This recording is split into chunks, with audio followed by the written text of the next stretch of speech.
You are just a lowly maid." Charlotte Alden's voice sliced through the warm afternoon air like broken glass. Every table at the veranda fell silent. Forks hovered midair. Conversations died on people's lips. All eyes turned toward the center aisle of the garden restaurant, where Maya Williams stood frozen beside a long banquet table. A tall crystal vase filled with ivory roses had shifted slightly just an inch. It hadn't fallen, hadn't spilled, but it was enough. Enough for her skin to become a target. Charlotte stood tall in her fitted satin wedding gown, the sun catching the shimmer of the pearl-embroidered bodice. "Look what you've done," she snapped, pointing at the arrangement. "God, is it so hard to do one thing right? This is a wedding, not a church potluck." Maya didn't move. Her breath slowed as the words sank in.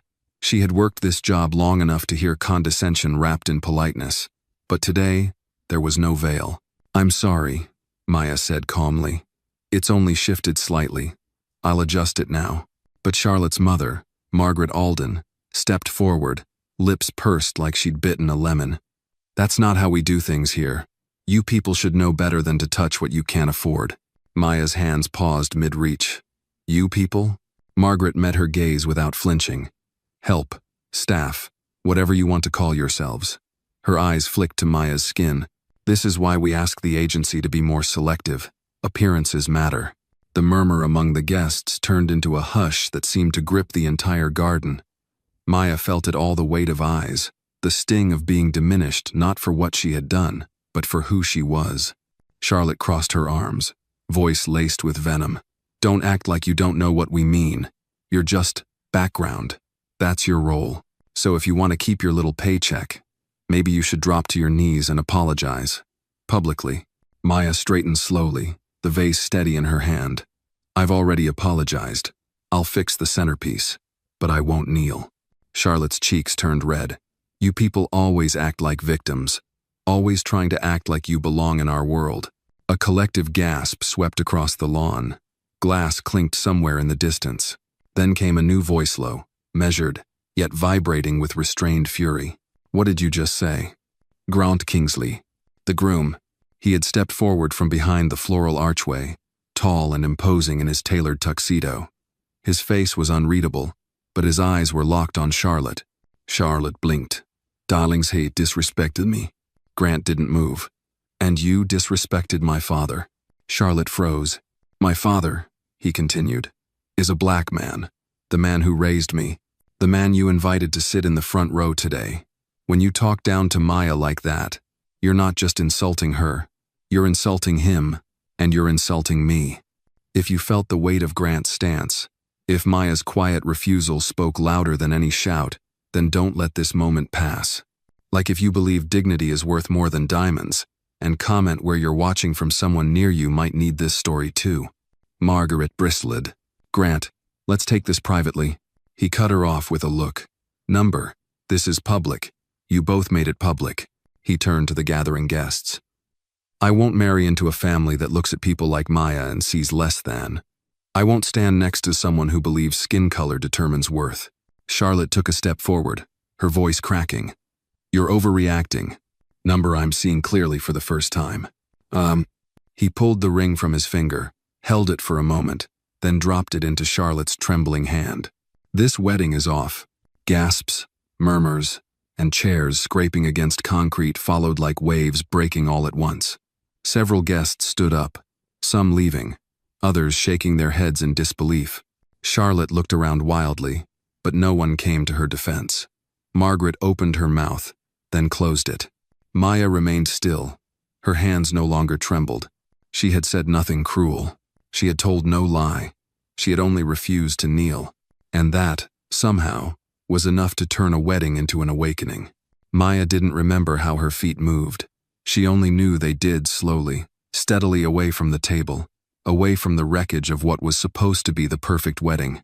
The sunlight filtered through the oaks above, dappling the grass in gold and shadow, but all she could feel was the weight of every eye tracking her back. She didn't cry. She didn't lower her gaze. Her apron was still tied tight around her waist, her name tag slightly crooked, her hands still dusted with the scent of roses and lemon polish. Behind her, the murmurs rose to a restless thrum. "Did that really just happen?" someone whispered. He walked away. Because of her? The voice wasn't angry, just stunned. But Maya knew that tone. It was the sound of discomfort, of people realizing they'd witnessed something they could no longer unsee. She reached the back of the garden, where the staff station was tucked behind the ivy-covered wall. A few fellow workers stood huddled near the ice bins and serving trays, mouths open, eyes wide. Maya, it was Carmen, the pastry assistant, barely 20, and still blinking in disbelief. Did the groom really cancel the wedding? Because of what Charlotte said to you? Maya exhaled slowly. He canceled it because of what he believes. I just happened to be the person who gave him a reason to speak up. Carmen shook her head. That was insane. I mean, it was amazing. But, you know they're going to blame you. I know. Maya's voice was quiet, but even. And your job. I know that too. For a long moment, no one said anything. Just the sound of birds and the distant clinking of glasses from guests who were already filing out, the ceremony never to begin. Then a voice behind them broke the stillness. Miss William? Maya turned. It was Mr. Langston, the general manager of the veranda. A man with salt and pepper hair, always impeccably dressed, and always keeping his voice at that perfect middle tone, never warm, never cruel, just firm. I need to speak with you in the office, he said. The air seemed to shift around her. Carmen touched Maya's arm gently. Maya nodded once and followed. The manager's office was small, lined with white cabinets and outdated posters of employee standards. Mr. Langston didn't sit. He simply closed the door, folded his arms, and looked at her for a long time before speaking. I'm going to be honest with you, Maya. This is a disaster. I understand. Do you? He asked, not unkindly. This was the highest profile wedding we've ever hosted. The Aldens were about to sign a recurring private events contract. After today, that's gone. I didn't raise my voice, Maya said. I didn't cause a scene. I didn't touch her. You didn't kneel. No, she said quietly. I didn't. Mr. Langston stared at her, something unreadable crossing his face. You're a good worker. Never late. Clients have always liked you. But now I have 2 angry women out there telling every guest that this wedding was sabotaged by staff. I'm getting calls from media already. Maya's shoulders remained straight. So, am I fired? There was a long pause. Technically, number. But I'm going to put you on paid leave for now, until this blows over. Maya nodded. She'd expected worse. May I collect my things? Mr. Langston hesitated, then stepped aside. Yes.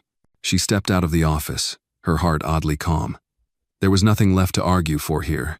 Her bag was in the break room, tucked beneath the cubby labeled MW. She reached for it, slinging it over her shoulder as the door opened behind her. It was Marcus, the young barback with dreadlocks and sneakers that always squeaked against the floor. I saw the whole thing, he said, eyes burning. That wasn't just rude. That was hate. Maya said nothing. I've been waiting for someone to speak up. I didn't think it'd be you, though.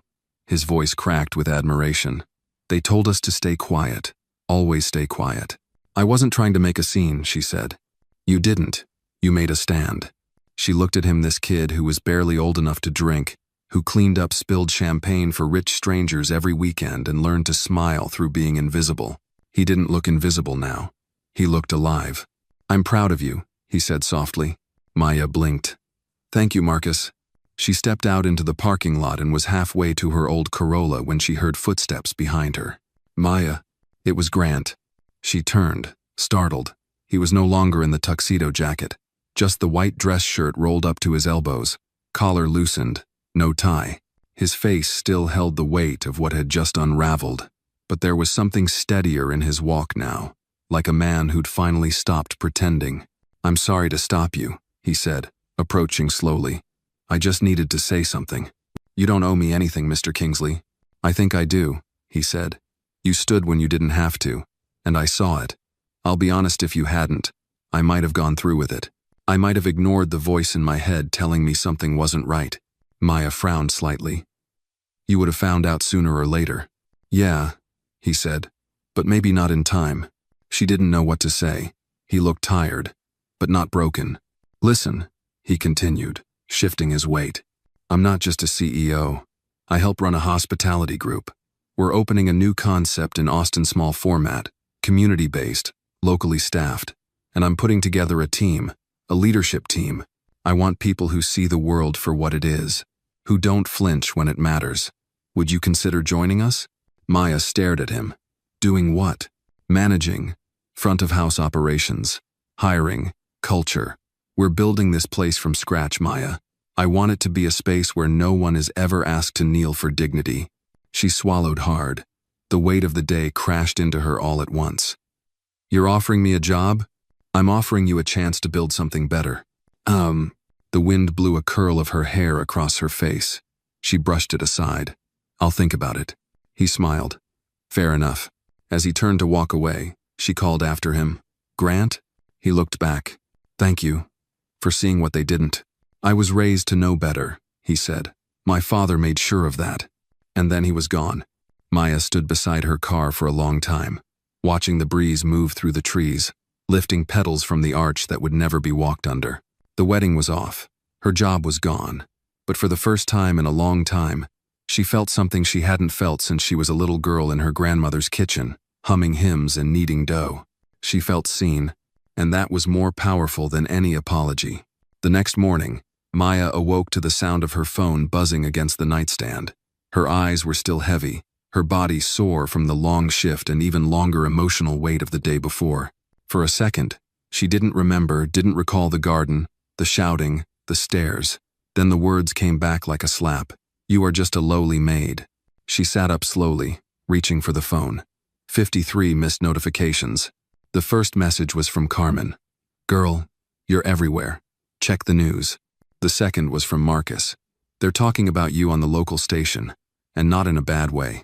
She rubbed her face, got out of bed, and padded barefoot to the kitchen. The morning light spilled through her tiny apartment's windows, bouncing off the white tile like a quiet reassurance. She flicked on the television. And the wedding between Charlotte Alden and Grant Kingsley, CEO of the Kingsley Foundation's culinary division, has been officially called off, the anchor said. Eyewitnesses say the groom ended the event publicly after the bride and her mother verbally insulted one of the catering staff, Maya William, in what many are calling a blatant act of racial discrimination. Her breath caught. The screen cut to a shaky cell phone video someone had filmed the entire moment. There she was, standing beside the table, her hands steady, her voice calm. There was Charlotte, pointing, yelling. The moment Grant stepped in, the ring falling into Charlotte's hand. It played like a scene from a film, but it had been her life, her name, her skin. A headline rolled across the bottom. Number just a lowly maid trends as video of wedding incident goes viral. She reached for the remote, but before she could turn it off, her phone buzzed again. Unknown number. She let it ring. And again. And again. There were voicemails, some from reporters asking for comment, others from complete strangers thanking her for standing up. One woman's voice cracked through tears. My daughter works in hospitality. She's been through what you went through. Thank you for not kneeling. Thank you. Maya turned off the phone and sat quietly. Her coffee brewed in the background, but she didn't move. Part of her wanted to shut it all out to pretend the world wasn't watching. But another part, deeper and steadier, knew this wasn't a moment to hide. By noon, her name was on morning radio segments, podcast discussion panels, and social media feeds. People shared their own stories of being looked down upon. The tag number Just a Lowly Maid had transformed into something powerful, a banner under which stories of injustice and dignity poured out like floodwater.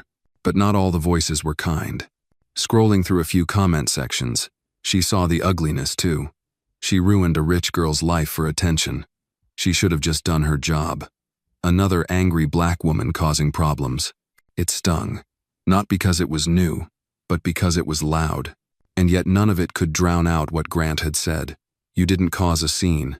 You made a stand. That afternoon, the knock at the door was soft, almost hesitant. She opened it to find Ruth standing there, the older woman's arms filled with brown paper bags and a small foil-covered tray. I brought lunch, Ruth said, and some warmth. Maya smiled, stepping aside. Come in. You're braver than me out there with all this mess. Ruth's face was calm as ever.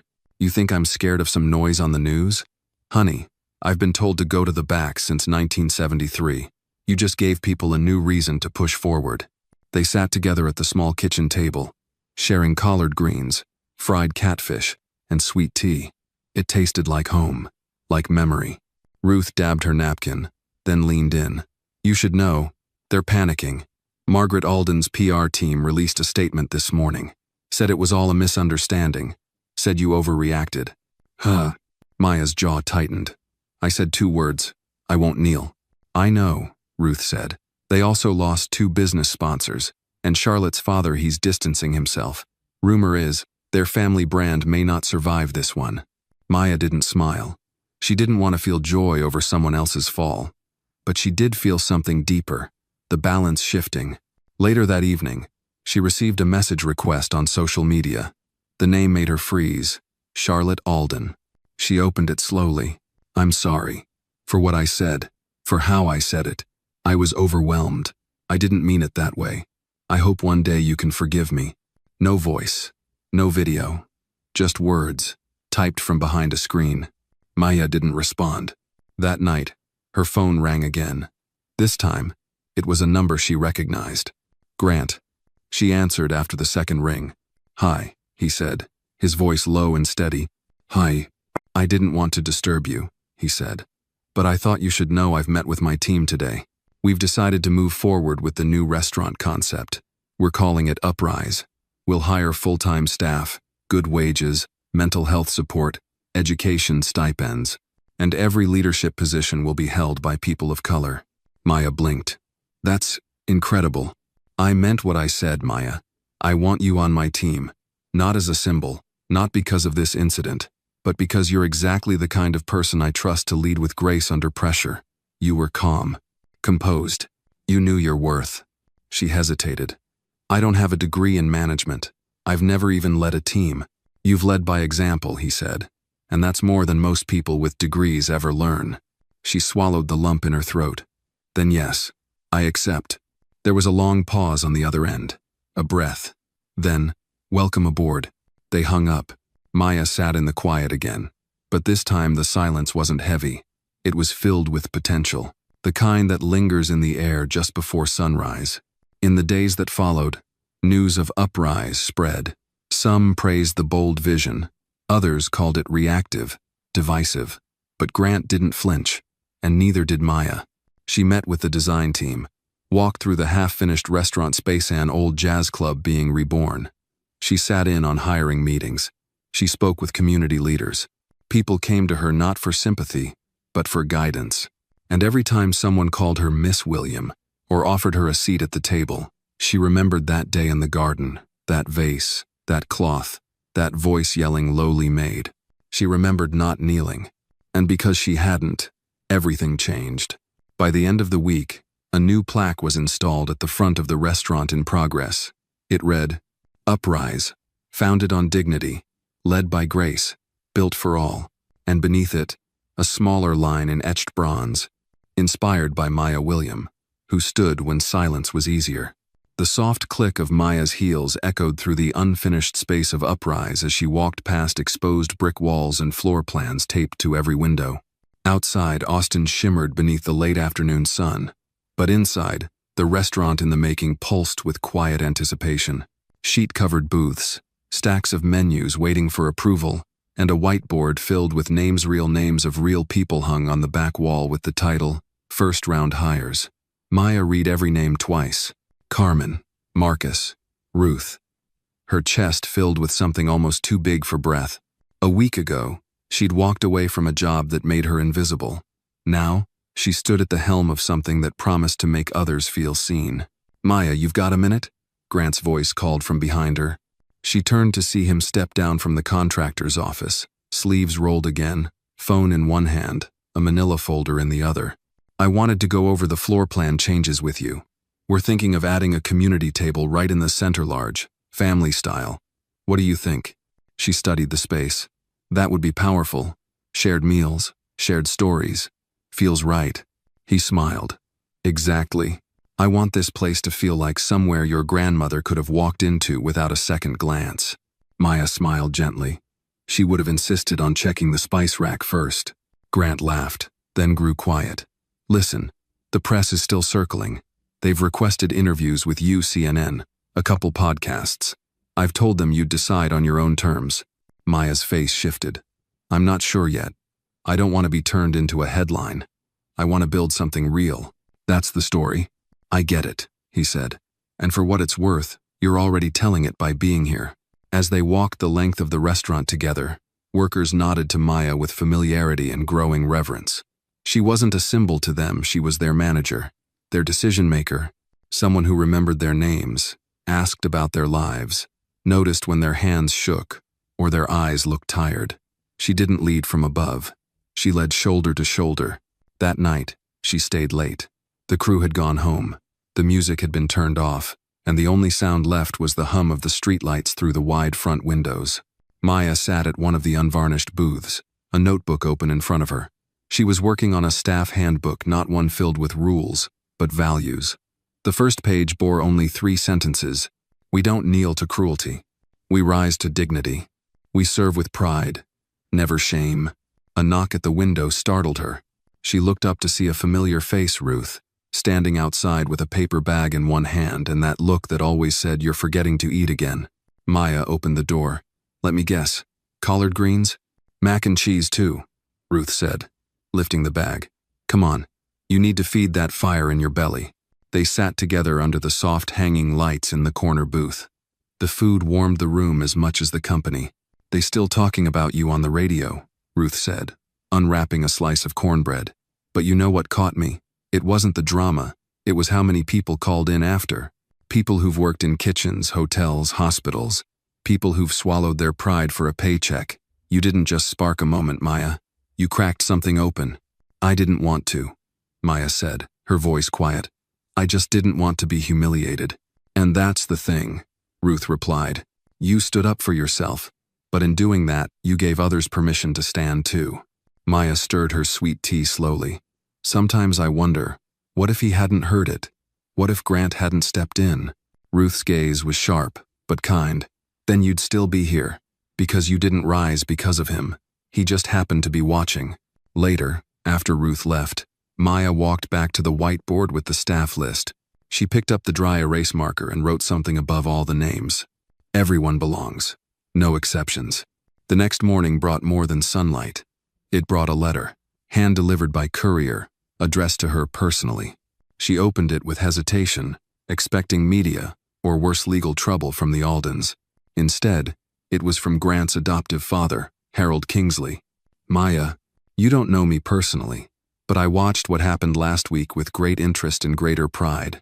My son was raised to believe that dignity matters more than decor. And when I saw how you stood and how calm you were, I saw my mother in you. I saw every woman who once wiped the tables no one else saw, but who kept their heads high anyway. Thank you for reminding this country of what grace under fire looks like. If you're ever in Chicago, dinner's on me. With respect, Harold Kingsley." She folded the letter slowly, feeling the weight of it, not just the paper, but the recognition. Later that week, Uprise hosted its first private pre-opening dinner, a soft launch for community leaders, kitchen workers, bus drivers, school teachers, and elders from local churches. No press. No press releases. Just a shared meal, cooked and served with heart. Maya stood near the front, greeting each guest personally. When Marcus arrived with his mother on his arm, Maya embraced him. When Carmen showed up in heels too high for comfort, she grinned and whispered, "You clean up well." When Ruth entered, every member of the kitchen staff applauded. At the end of the evening, Grant raised a glass of sweet tea. "I'd like to make a toast," he said, voice rich and steady, "to dignity, not given, chosen, defended, lived, and to the woman who reminded us all that standing tall is not about posture but about purpose." Maya's cheeks flushed. She looked around the room, not at decorations or chandeliers, but at the people, at the fullness of the table, at the laughter that no one had to fake, at the sense of belonging that didn't require a name tag to earn. For the first time in her life, she didn't feel like she was just serving the table. She was part of it. And the seat she'd taken? She'd built it herself. The second week of Uprise's soft launch began with a line out the door. Word had spread through the neighborhood like wildfire, but not through flashy ads or billboards. It was whispered from barber shops to bus stops, shared in text chains and church bulletins. Uprise had become more than a restaurant, it was a signal. that someone like them had built something, and it was open to everyone. No dress code for dignity, no bouncer for kindness. Maya stood near the entrance, clipboard in hand, moving between guests and staff like the conductor of a quiet symphony. She was dressed in navy slacks and a rust blouse that matched the warm tones of the wood-paneled walls. Her hair was braided and pulled neatly into a bun, practical but still elegant. Every now and then, someone stopped to hug her, shake her hand, or whisper thank you. She always responded with the same calm sincerity. This wasn't about her. This was about what they were building together. At precisely 12:42 p.m., Maya noticed a man slip in through the crowd. Mid-40s, white, with the kind of demeanor that screamed polished yet probing. He wore a navy suit with no tie and carried a leather notebook.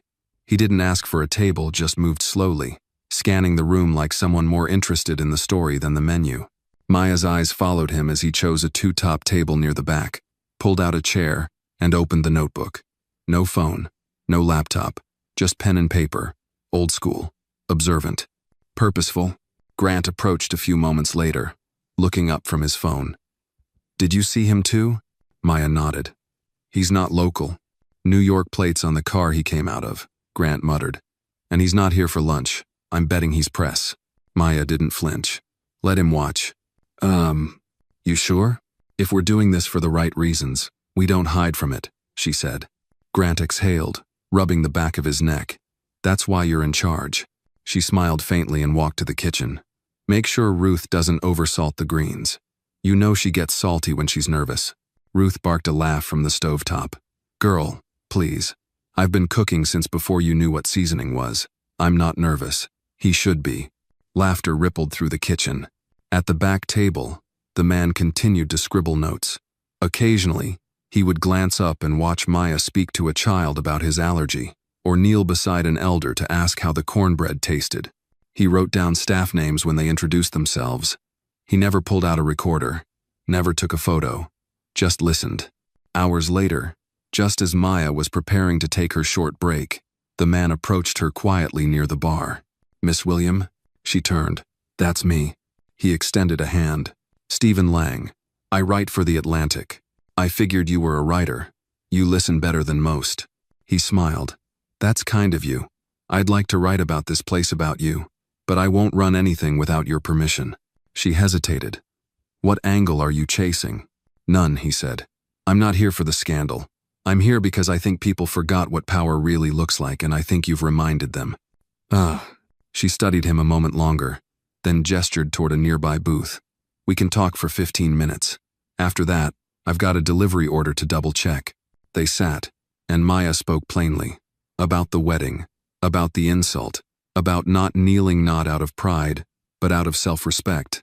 She talked about Grant, but she never glorified him. She talked about her team, her grandmother, the quiet resistance in showing up with your whole self, every single day, even when no one notices. "What was the moment," Lang asked, leaning forward, "that made you realize things wouldn't go back to normal?" She was quiet, then said, "It was after the wedding blew up. I was walking home, still in uniform. I passed this little girl, maybe 10, sitting on her stoop. She looked at me and said, 'My mama said you didn't bow down. I want to be like you when I grow up.' That scared me more than anything, because I realized I wasn't invisible anymore. I couldn't be." Lang didn't speak for a long moment. Then, with a quiet nod, he said, "That's your story. The country needs to hear that." She agreed in one condition: no exploitation, no rehashing of trauma for clicks. If he wrote about her, he had to write about all of them: Carmen, Ruth, Marcus, the staff, the guests, the community. Lang promised. A week later, the article dropped. The maid who didn't kneeland. The restaurant that rose with her. It was thoughtful. No sensationalism, no tabloid-style drama. Just an honest, human story about pride, community, and a rising tide in the middle of Texas. The article went viral in ways no one expected. Donations came in. Local business leaders reached out asking to partner. Chefs from New Orleans, Atlanta, and even Chicago requested to train under Maya's team. Oprah's team called twice, but Maya never let the noise in. She showed up every morning, helped mop the floors, and kept the staff grounded. "You're going to be famous," Marcus joked one morning while slicing onions. "I don't want to be famous," Maya replied, tossing him a clean towel. "I want to be effective. But fame, as it happens, doesn't always ask for permission." Within 2 weeks of the article, a call came from the James Beard Foundation. Grant answered it, then walked into Maya's office holding his phone like it was on fire. "Maya, they want to nominate you for the Leadership Award." Maya blinked. "You're joking." They said your name came up 3 times. They're sending the paperwork today." She sat down slowly, still in her apron. I was just trying to stop a girl from humiliating me. "And now you're teaching the country what it means to stand," Grant said. "This is bigger than us." That night, Maya went home and pulled out the letter from Harold Kingsley again. She reread the final line, "Thank you for reminding this country of what grace under fire looks like." And she thought, maybe it wasn't just about fire. Maybe it was about warmth, the kind that spreads, the kind that feeds. Outside her window, the lights of Uprise glowed long after closing, not because someone forgot to flip the switch, but because some places, once lit, don't dim easily, not when they're built on purpose, not when they've been earned. The afternoon sun painted long amber streaks across the polished floors of Uprise as Maya sat in her small office tucked behind the kitchen. A gentle hum of conversation floated in from the dining room, muffled only by the sound of Ruth's gospel playlist humming low in the background. Maya was reviewing the weekend schedule. Marcus had called in to take his daughter to a school recital, and Carmen wanted time off to take her mother to the clinic. It was the kind of quiet leadership Maya cherished.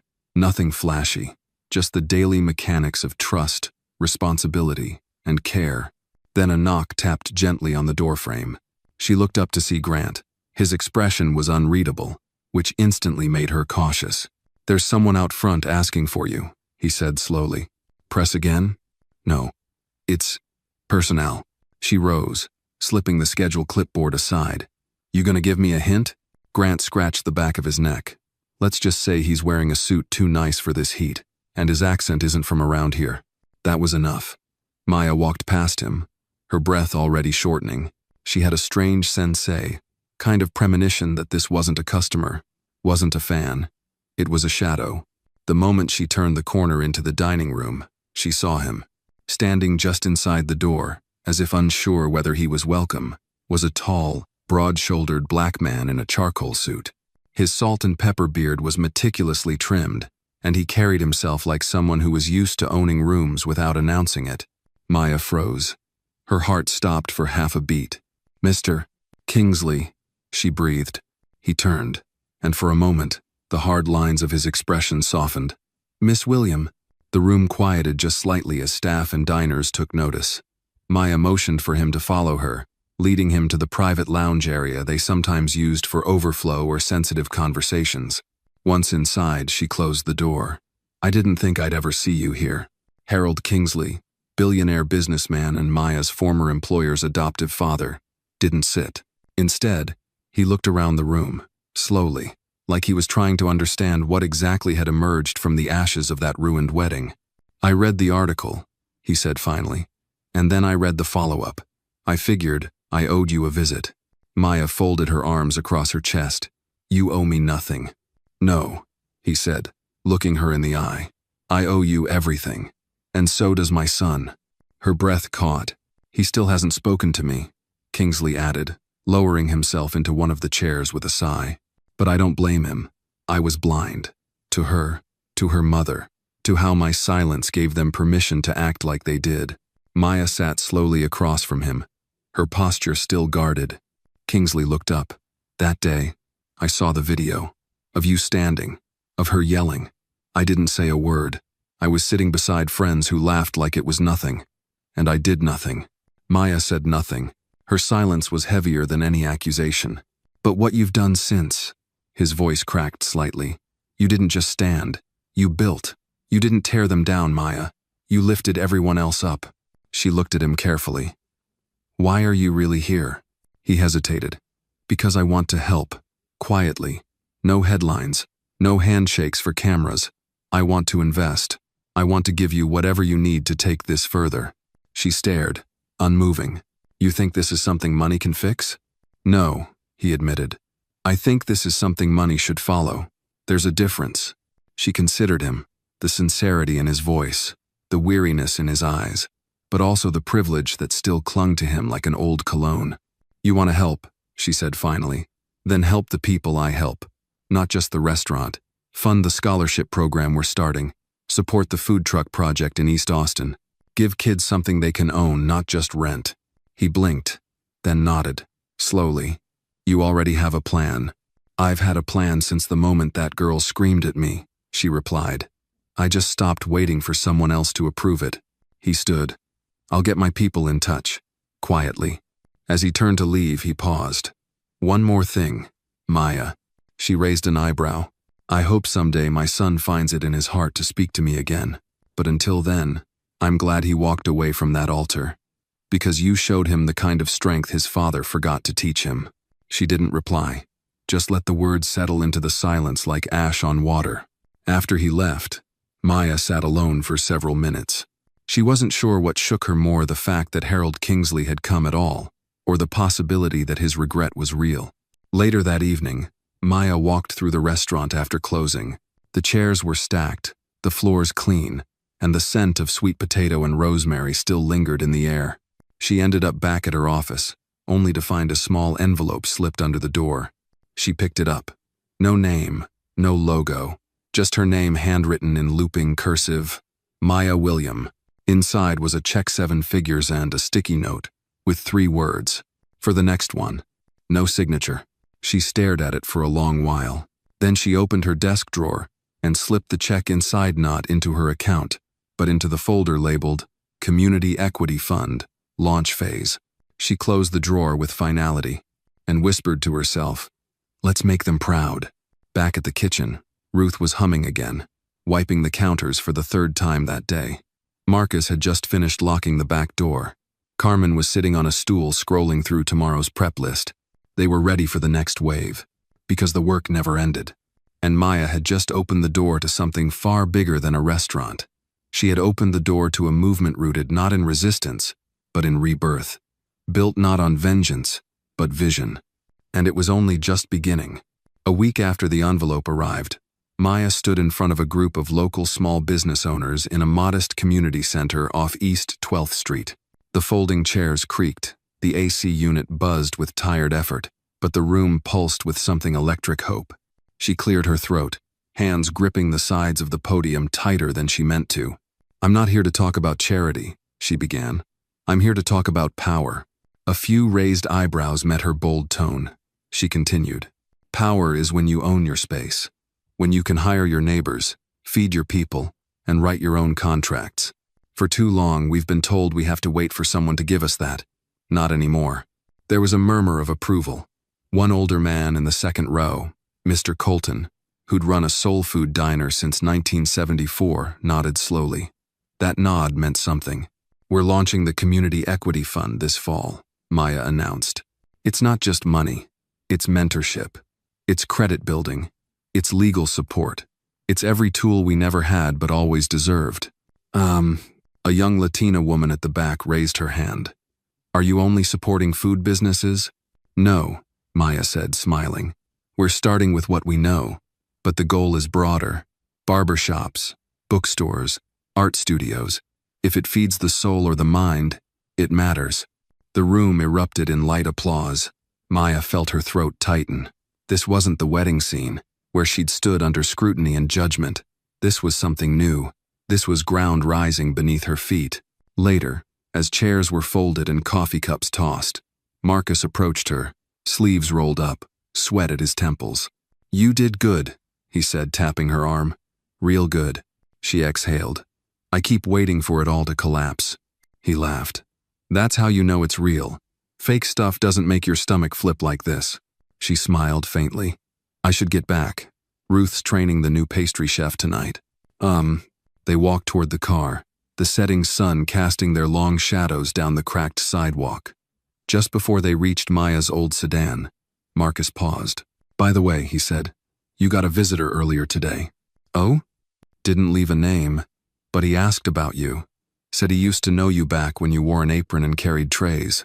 Maya raised an eyebrow. Customer? Didn't sound like it. Sounded more personal. The next day, just after the lunch rush, she saw him, standing just outside the restaurant's patio gate in a tailored gray vest and rolled-up sleeves, was Noah Benton, the last person she'd expected to see. Maya stepped outside slowly, wiping her hands on a towel. Noah? He turned. His face was thinner, slightly paler than she remembered, but his eyes the same piercing blue locked on hers. I didn't know if you'd let me talk to you. She folded her arms, unsure whether she wanted to hug him or send him away. What are you doing here? I needed to see you, he said. To say I'm sorry. Her jaw tightened. Sorry for what, Noah?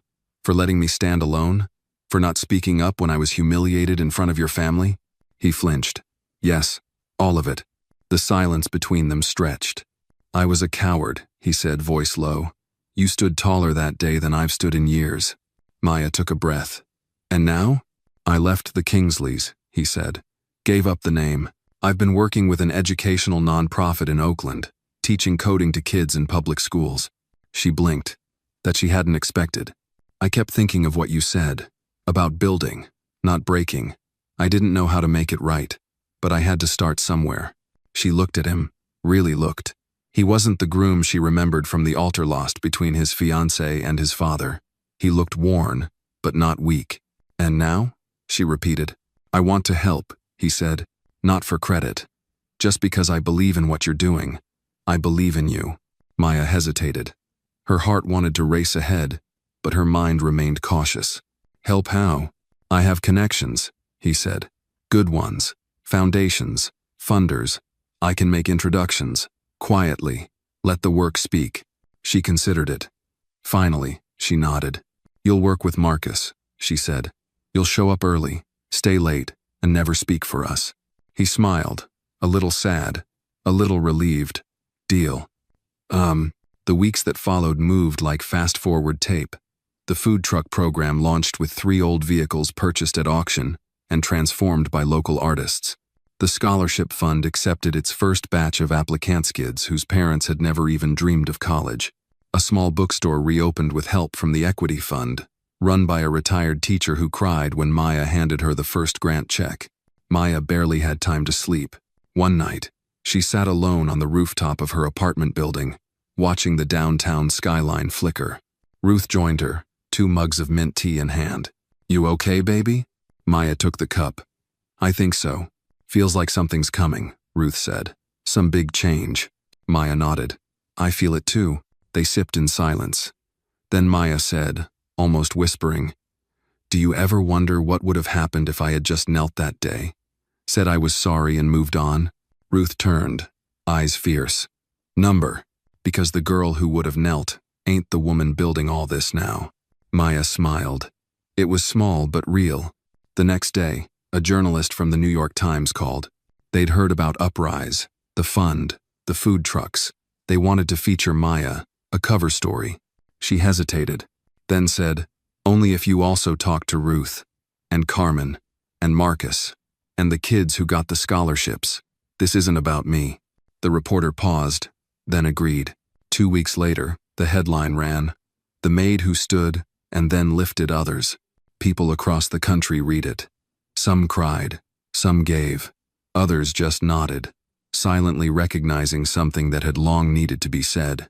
And somewhere, in a quiet house in Savannah, a white mother who once shouted in rage and shame at a black girl on her wedding day read the article in silence. She closed the paper and wept. The day after the article dropped, Maya walked into the kitchen of the restaurant to the sound of clapping. Her entire staff gathered near the prep tables, applauding as she walked in, flushed from the morning rush. Ruth stepped forward, arms crossed but eyes gleaming with pride. So, Miss Cover Star, you gonna forget us now that you're famous? Maya laughed, a little embarrassed. The minute I forget y'all, I better be struck by lightning. But beneath the laughter she felt the weight of it. The article had triggered something bigger than pride. Phone calls poured in, donors, reporters, curious onlookers, but also hate mail, comments that were vile, cruel, whispers that she was playing the race card, turning a private moment into a public spectacle. Maya didn't flinch. She'd already faced the worst humiliation in front of white linen tables and $1,000 cake. Words couldn't shake her anymore. But something did rattle her that afternoon. Marcus called her into the office, voice unusually tense. "You need to see this." She followed him inside, where his laptop was open on the desk. He tapped the screen. It was a video, low quality, shaky, clearly recorded on a phone. At first, just the image of a parking lot. Then shouting. The familiar voice of Whitney Kingsley, the ex-bride. "I don't care what that little maid is doing now," she screamed at someone off-screen. "This won't last. Her kind always overreaches. They'll turn on each other like they always do." Maya's stomach turned. Then came the second voice, a man's. "Whitney, this is being recorded. I don't care. Let them see. I'm not apologizing for telling the truth." The clip ended. Maya stared at the screen for a long moment. "Where did this come from?" she asked. Marcus exhaled. "Anonymous submission. Someone inside their family, I think. The story's already spreading on Twitter." For a brief second, Maya felt the sting of old wounds reopen. Not because Whitney's words surprised her, they didn't, but because it proved how deep the poison still ran, even after all that had happened. "I don't want to engage," Maya said quietly. "I don't want to fight her in the press. Let her rot in her own venom." Marcus nodded. "You sure? This could bury her completely." She looked out the window, where the late sun streaked across the pavement. Then she shook her head. "I'm not here to bury anyone. I'm here to build."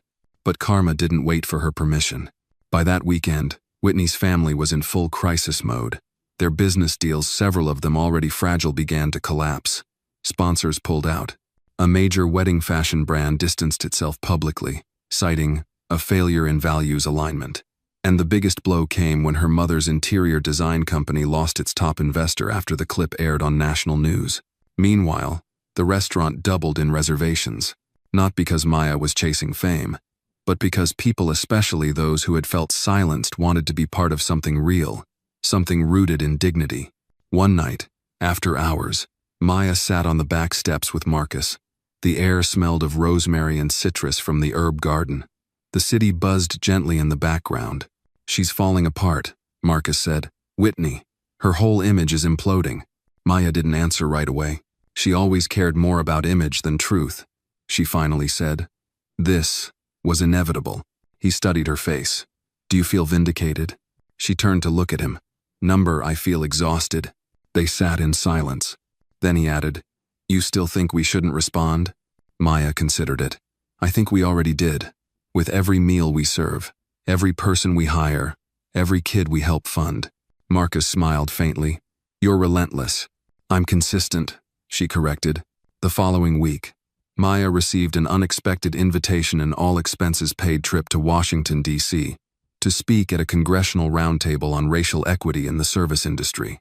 She almost declined. She didn't like the spotlight, but it was Ruth who insisted.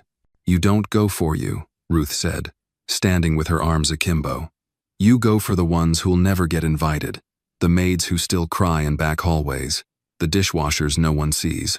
So she went. Capitol Hill was colder than she expected, polished, intimidating. But when Maya stood at the microphone and looked at the semicircle of senators and leaders before her, she didn't shake. Her voice was low, steady. "I'm not here as a victim," she began. "I'm here as a witness." She told them about the day she was humiliated, about the pressure to kneel, the eyes watching, the silence that followed. "But that day didn't define me," she said. "What defined me was what I did next." A senator asked if she believed change was possible. "I believe in people," Maya said. "Systems? They change slowly. But heart charts can crack open in a second. I've seen it." After her speech, several aides approached her with cards, offers, questions. One older senator, gray-haired, with tired eyes, shook her hand for a long time. "My mother was a maid," he said. "She never spoke up. Thank you for doing what she couldn't." Back home, the team welcomed her with a surprise dinner. Candlelit tables, homemade dishes, laughter echoing off the walls. Noah stood near the bar, smiling as she entered. They hadn't spoken much since his return, but he was there, present, helping, quiet. After dessert, Ruth raised a glass. To Maya, for refusing to kneel. and for showing the rest of us how to rise." The room clapped. Maya, red-faced, raised her own glass. "To all of us," she said, "for standing." Later that night, Maya stayed behind after the staff left, walking through the quiet dining area, running her fingers lightly along the edges of the tables. She stopped at one particular booth, one she always avoided. The same layout as the table from that wedding. Same curve, same corner. She sat down, closed her eyes, and for the first time, let herself cry.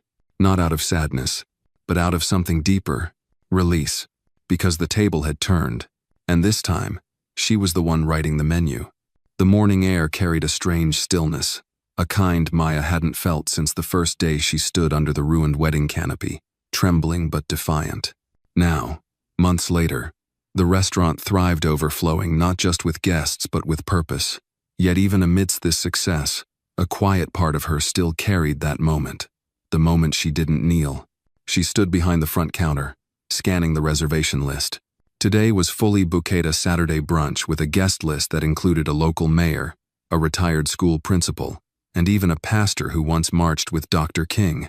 But one name on the list made her pause. Elisa Kingsley. Maya stared at it, lips parting in shock. Her fingers clenched the paper a little tighter than they should have. Eliza, Whitney's mother. "Maya?" Marcus came up beside her. "Everything all right?" She hesitated, then handed him the list. He noticed the name immediately. "You want me to cancel?" "Number." She shook her head slowly. "Let her come." The news traveled quickly among the staff. Ruth raised an eyebrow when she heard. "That woman said awful things about you, baby. You sure you want to serve her eggs Benedict and smile like it's Sunday morning?" Maya managed a tight smile. "She's coming here. To my space. That's already enough." At precisely 10:30 a.m., the glass doors opened, and Eliza Kingsley entered. Her posture was rigid, like she was bracing herself. Her eyes scanned the room with suspicion, as if she expected to be gawked at. Dressed in a soft blue blouse and pearl earrings, she looked like she was trying to blend in, but her discomfort was evident. Maya approached calmly. "Welcome to the turning table. Do you have a reservation?" Elisa's eyes flinched. "Yes, under Kingsley. Right this way." Maya led her to a window table near the flower bed, quiet, with just enough privacy. Eliza sat stiffly, hands folded on her lap. As Maya placed the menu in front of her, Eliza's voice cracked the silence. "I didn't come here to cause trouble." "I assumed that," Maya replied gently. "But if you had, I have a team ready to escort you out." Eliza chuckled nervously. "I wouldn't blame you." Maya gave her a small nod. "Someone will be right with you." She turned to leave, but Eliza reached out. "Wait." Maya paused. Eliza lowered her voice. "I read everything. The interviews, the articles. I saw the video too." Maya said nothing. "I didn't know it was going to be like that," Eliza continued. "At the wedding, I didn't know Whitney would say those things." Maya slowly turned back to face her. "You didn't stop her either." Eliza looked down. "Number, I didn't. I stood there. I let it happen. I let my daughter shame a woman who did nothing wrong except stand with dignity." Maya didn't soften. Not yet. Eliza reached into her purse and pulled out a small envelope. This was meant to be a check, a donation. But I realized money doesn't fix everything. So instead, I wrote a letter. "If you're willing to read it." Maya took the envelope but didn't open it. She tucked it into her apron and offered a short nod. "Enjoy your brunch." Later that afternoon, after the rush, Maya stepped into the break room and opened the envelope. Inside, handwritten on cream stationery, were 2 pages. It began, "Dear Maya, I raised a daughter who thought she was better than you because I let her believe she was. I raised her to smile at the maid and thank the staff, but I never taught her that being served doesn't make you superior. It only makes you responsible." Maya read every word, and when she finished, she folded the letter neatly, pressed it to her chest, and let out a long, shaking breath. That evening, Marcus found her outside, sitting under the olive tree in the garden with the letter beside her. "Want company?" he asked. She nodded, and he sat beside her on the bench. "You okay?" She tilted her head back, watching the leaves sway. I finally believe I am. Want to talk about it?" She said sorry, in a real way, not just the kind you toss around to ease guilt. The kind you feel in your gut. Marcus leaned back. Forgiveness is tricky. It doesn't erase things, but it can make room. Maya glanced at him. Room for what? For peace. Maybe healing. They sat in silence for a while. Then Marcus said, "Do you remember the day we first met?" She laughed. "Of course. I was holding a tray of champagne glasses, and you stepped in the way, and you told me to move. I didn't know you were the groom." He smiled. "You didn't care. That's what struck me." She turned to him, finally asking something she'd been meaning to for weeks. "Why didn't you go through with the wedding? You could have ignored it, smoothed it over." He looked at her seriously. "Because I didn't just hear her insult you. I heard her insult my father. And if she couldn't love where I came from, she couldn't love me." Maya looked down. "Your father. Was he proud of you for walking away?" Marcus nodded slowly. "He told me that day, 'Son, the hardest part of being black in power is knowing when to lose something that isn't worth winning.' I never forgot that." The wind picked up slightly, rustling the trees. The last light of evening painted their skin gold. "You know," Maya said softly, "for all the damage that day caused, I wouldn't change it." Marcus looked at her, searching her expression. "It broke something open," she continued. "In me, in you, in this whole place. And sometimes, broken is where the light gets in." He smiled, deeply moved. Inside, the restaurant buzzed with evening energy. Maya stood, brushing her hands off her apron. "I should get back in there." Marcus followed her. "You know what's wild?" "What?" "You're not just building a restaurant, Maya. You're building a whole new table." She paused at the threshold, heart full. "And this time," she said, "everyone's invited." 3 months had passed since Eliza Kingsley walked into the turning table and left behind a letter that stitched shut wounds Maya never thought would heal. But healing, Maya had learned, didn't mean forgetting. It meant remembering without flinching. And today, that lesson was about to be tested once more. The fall breeze carried the scent of cinnamon and roasted squash from the kitchen. Golden leaves danced across the cobblestone entrance of the restaurant. Maya adjusted the collar of her dark green manager's uniform and greeted guests with her usual warmth, her smile both gracious and steady. The restaurant was fuller than ever, reservations booked weeks in advance. But this evening, a different kind of tension hummed beneath the celebration. Whitney was coming. Marcus had warned her gently the day before. She reached out, said she wanted to speak with you. She didn't ask for a table, just time. Maya had nodded, quietly surprised she didn't feel fear, just curiosity, and a strange, sad kind of calm. At 6:05 p.m., as the amber lights bathed the restaurant in its signature glow, Whitney stepped through the front doors. She was thinner than Maya remembered, her face pale and strained under careful makeup. Gone were the diamonds, the tight bun, the designer heels. She wore flats and a charcoal gray sweater over slacks. In her arms, she held a simple bouquet of sunflowers. Maya approached her with measured steps. "You came." Whitney's eyes were uncertain. "I didn't think you'd agree to see me." "You didn't come for a table," Maya said flatly. "Just words." Whitney swallowed hard and held out the bouquet. "These are. I know it's not enough, but I didn't know how to show up empty-handed." Maya accepted them without comment, set them gently behind the host stand. "Let's talk in the garden." They walked through the side doors to the private garden seating area normally reserved for quiet brunches and VIP meetings. Tonight, it was empty, except for a small bistro table beneath the willow tree. The same spot where Maya had once sat with Marcus, the letter from Eliza pressed to her heart. They sat across from each other in silence. The willow branches swayed. A nearby wind chime sang soft metallic notes. "I didn't recognize myself that day," Whitney said finally, her voice trembling. "At the wedding. But I also did, and that's what scared me." Maya listened but didn't interrupt. "I thought I had values. I thought I saw people clearly. But the moment I felt threatened socially, emotionally I lashed out, and the ugliest part of me spoke." Maya's gaze was steady. "You didn't just lash out, Whitney. You demanded that I kneel." Whitney's eyes filled. "I know. I've replayed it 1,000 times. And when you didn't, when you stood there, calm and proud, something in me cracked. I hated it then. But now, I think, I was envious. Maya leaned back slightly.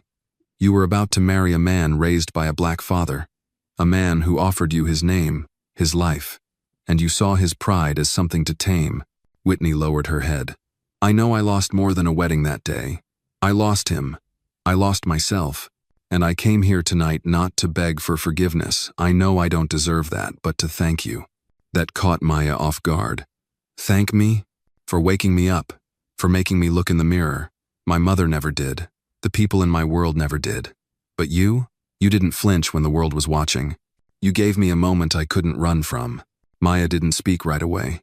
She looked up at the stars beginning to appear beyond the leaves. Do you know what it's like? Maya said quietly. To carry generations of silence in your spine. To be told over and over, in ways subtle and loud, that you don't belong unless you bow? Whitney nodded slowly. I'm beginning to. No, Maya corrected. You're beginning to listen, and that matters. Whitney looked up, her eyes shimmering. What happens now? Maya rose from her seat. Now? You keep listening. You use your voice to uplift, not silence. You make room for stories that aren't yours. And you don't expect applause for doing the bare minimum. Whitney stood too, her voice barely above a whisper. I will. They stood there a moment longer. Then Maya extended her hand. Whitney hesitated, then took it. The touch was brief, but it was real. No forgiveness spoken, just a fragile beginning. Later that night, as Maya closed out the registers and sent her team home with hugs and laughter, she stepped outside to lock the doors. Marcus was waiting near her car. I saw her leave, he said. She needed to, Maya replied. He smiled. You always did know how to make people look at themselves. She chuckled. Not sure I ever meant to. They drove together to a community center downtown, where Marcus had started hosting monthly dinner soap-in tables for anyone without family, without warmth, without dignity. The turning table catered it now, for free. Tonight was a special night. The launch of the No Kneeling Needed mentorship program, designed to empower young women of color working in hospitality. Maya stood at the front, microphone in hand. The room was full young servers, busboys, line cooks, single mothers, retired chefs, people who understood quiet endurance. When I was told to kneel, she began, I stood still, not out of defiance, but because my ancestors already kneeled for centuries. I didn't need to. The room held its breath. We teach young women how to plate food, how to pour wine, how to fold napkins like orchids. But tonight, we teach them something else: how to stand, with pride, with strength, with grace. Applause rippled. Some wept. Some simply nodded, holding the moment like a prayer. As the evening wound down, Maya watched one of the girls no more than 17 serve an older woman with trembling hands and a kind smile. She caught Maya's eye, then straightened her back and grinned. Marcus came up beside her. You built something that doesn't just feed people, Maya. It heals them. Maya looked around the room, filled with laughter, with second chances, with voices that once stayed quiet now rising in harmony. No, she whispered. We built it. Outside, the wind was gentle. The stars were clearer than ever, and the table, once flipped by cruelty, now stood firm, not for power, not for profit, but for justice, for dignity, and for every soul who had ever been asked to kneel when they were meant to rise. It was just past 7 on a Tuesday evening when Maya received the email. The subject line was plain: Request for interview, National Voices podcast. At first, she thought it was spam, but the sender was real. National Voices was one of the largest radio platforms in the country, known for spotlighting stories of social impact, justice, and personal courage. Maya stared at the message for nearly 10 minutes before calling Marcus. You're being asked to speak on the same show that interviewed the First Lady last year, he said, his voice a mix of awe and amusement. I scrubbed dishes in the back of a wedding hall, she replied. You changed the direction of an empire, he countered, and you never needed a title to do it. They agreed she'd accept the interview, but Maya set one condition: she wouldn't sit behind a studio microphone. If they wanted her story, they'd come to the restaurant, to the turning table. 2 weeks later, the host of National Voices, a middle-aged woman named Robin Clay, with a calm, resonant voice and a history of covering racial justice stories, arrived with a small recording team. The setup was discreet. No fancy lights. Just 2 chairs in the private garden, a portable soundboard, and a pitcher of sweet tea resting between them. The interview began under the golden sky of late afternoon. "Tell us about the day that changed everything," Robin said. Maya folded her hands in her lap, her voice steady but thoughtful. "It wasn't just one day. It was every day before that. Every moment I was told to move faster, speak softer, kneel lower. But that day, that wedding, it lit a fuse that had been waiting for years." "Did you know what would happen when you refused to kneel?" "I didn't think about it. I just knew I couldn't do it. Not again. Not in front of all those people. Not in front of myself." Robin leaned forward slightly. "And the groom's reaction?" Maya smiled, a little wistfully. "Marcus didn't hesitate. That's what stunned me most. He didn't wait for the crowd. He didn't calculate his PR. He heard what was said, and he walked away from a life he'd built with her. That kind of clarity is rare." Robin paused, letting the silence breathe. Then, gently, "And now you run a restaurant that's become a symbol for something much larger." Maya looked around the garden. In the windows, the dining room buzzed softly. Guests laughed. Servers moved gracefully. No one barked orders. No one whispered behind backs. "We didn't plan for this place to become a statement, but I think the world was waiting for a place like it. A place where dignity was baked into every recipe." Robin smiled, genuine and moved. "You've started a mentorship program, a scholarship fund, and you're expanding to Detroit next spring. Where does that drive come from?" Maya's voice softened. "My mother. She worked 3 jobs and never asked for thanks. She taught me that the only thing you need to earn your place in this world is breath. Everything else is someone else's rules." Robin turned off the recorder after an hour. She stood and hugged Maya. "I've interviewed senators and generals, but this might be one of the most powerful stories I've ever told." That night, when the segment aired, it went viral within hours. Maya's voice, calm and full of quiet authority, swept through radio waves, into kitchens, cars, and late-night truck stops. Elderly women called in with tears in their voices. Retired chefs wrote letters. A janitor from Kansas City said he'd finally stood up to his supervisor. But it wasn't the attention that shook Maya. It was what came the next day. A man in a charcoal coat and gray beanie showed up at the door just as she was locking up for the afternoon. He looked around 60, with tired eyes and calloused hands. "You Maya?" he asked. "I am. You don't know me, but I knew your mom." Maya's breath caught. "You knew Annalise William?" "I was her neighbor in Harlem. She used to give my kids peanut butter sandwiches when we ran out of food. I never forgot her kindness. I saw you on the radio last night and thought, that's Annalise's daughter. You got her backbone." She invited him inside, made him a cup of herbal tea, and they talked until the sky turned violet. When he left, Maya stood at the window and watched him disappear down the street. She felt something inside her shift, not pride, not success, but connection. The threads of her mother's quiet legacy were woven into more people than she'd ever imagined. 2 weeks later, Marcus made an announcement. "We're launching a new initiative," he said during the team's weekly dinner. "It's called the Second Seat Project. We'll be partnering with restaurants across the country to guarantee a seat at the table for workers, not just customers. A path to ownership, mentorship, and creative leadership. Because it's time the people who make the food get to help write the menu." Maya raised her glass. "To every maid, server, dishwasher, and busboy who was told they didn't belong, your place is here." The staff erupted in cheers. That night, she wrote in her journal a habit her mother passed on to her. In careful handwriting, she penned, "Mom, I didn't kneel. And now, they're standing with me." She closed the book gently.